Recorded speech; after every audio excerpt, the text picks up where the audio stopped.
40 000 insultes, menaces de mort et menaces de viol.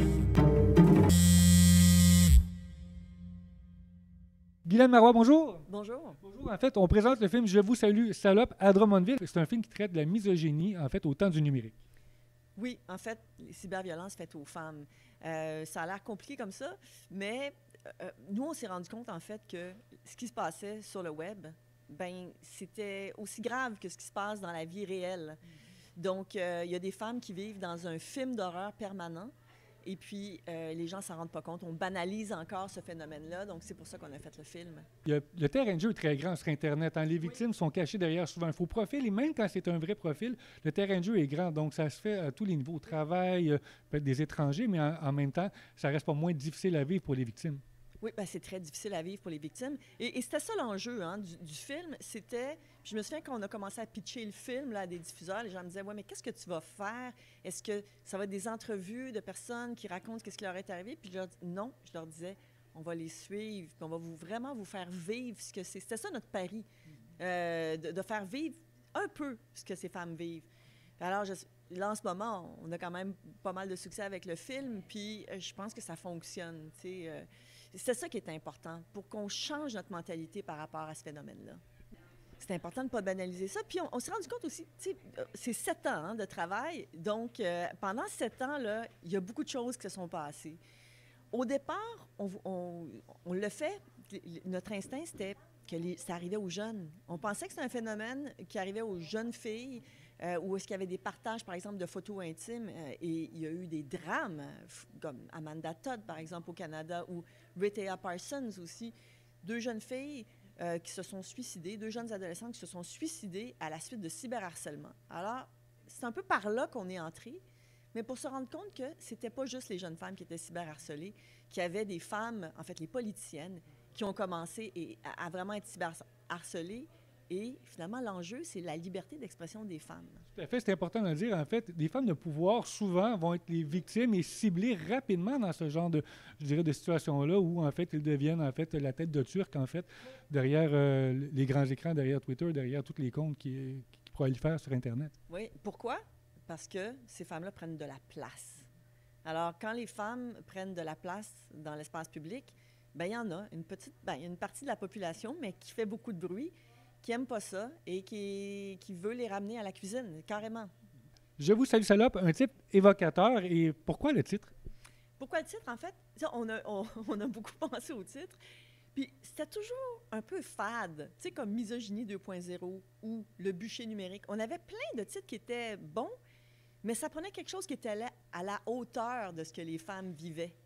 Et à un moment donné, c'est avec Éric Ruel, le producteur, qu'on a brainstormé. Et ça a été... J'ai pensé à un film de Jean-Luc Godard qui nous a quittés cette semaine, qui est Je vous salue, Marie.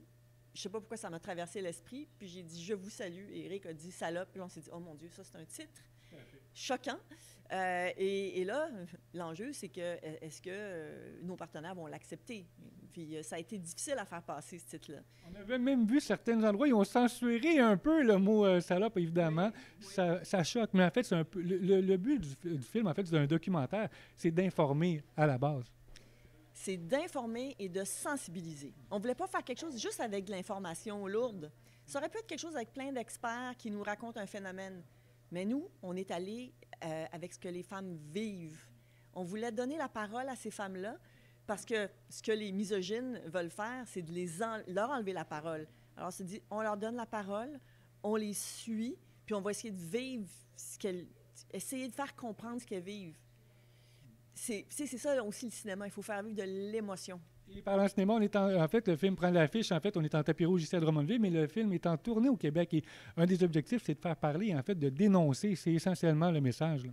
Oui, on veut dénoncer, on veut sensibiliser la population. Parce que là, moi, là, j'ai enseigné l'année dernière à l'UQAM et il y a des jeunes femmes qui me disaient « Bien, moi, je n'irai pas en politique parce que ça vient avec le territoire, le cyberharcèlement. » Ça, c'est pas acceptable. Puis, il faut faire quelque chose. Moi, je pense qu'au Québec, on est une société avancée. Il y a des femmes, des hommes aussi qui sont des alliés et je pense qu'il faut trouver des solutions. Puis on en a quelques-unes, Léa et moi, puis toute notre équipe, on a vraiment brainstormé là-dessus. L'éducation et aussi, il faut légiférer. Il faut se tenir debout devant les GAFAM. Il faut vraiment leur imposer qu'ils retirent les propos haineux. On peut le faire. On a tous les outils technologiques. En effet, ça amène en fait cette question-là où en fait les solutions, qu'est-ce qu'on a comme solution? Qu'est-ce que vous voyez comme solution à court et à moyen terme? Bien, solution, l'éducation toujours. Alors, on a produit des contenus pour les écoles secondaires parce que ça commence là. Il y a une des personnes qu'on suit aussi dans le film qui est un homme qui s'appelle Glenn Canning, qui a perdu sa fille, en fait, qui a été cyberharcelée. Et lui, maintenant, il survit parce que, je veux dire, il est démoli, là, son enfant unique est morte. Alors lui, il survit parce qu'il éduque des jeunes hommes. Pour lui, c'est important d'aller voir des jeunes garçons, même à 9-10 ans, avant qu'une culture de masculinité toxique, je veux dire, les envahisse trop. Puis c'est comme ça qu'il lui survit. Moi, je pense que l'éducation, donc on a produit des contenus pour les écoles secondaires, et deuxièmement, demander à nos politiciens de se tenir debout devant les GAFAM. On les invite à voir le film Je vous salue, salope. On invite les citoyens, évidemment, et l'auditoire à aller voir le film. Puis en même temps, en parler, je pense que c'est déjà la prémisse. Puis, quand on est dans les salles de cinéma, les gens, après, on parle aux gens, les gens nous disent ce qu'ils pensent. Des fois, les gens nous racontent leurs histoires de cyberharcèlement. Puis ça donne lieu à vraiment des discussions vraiment intéressantes.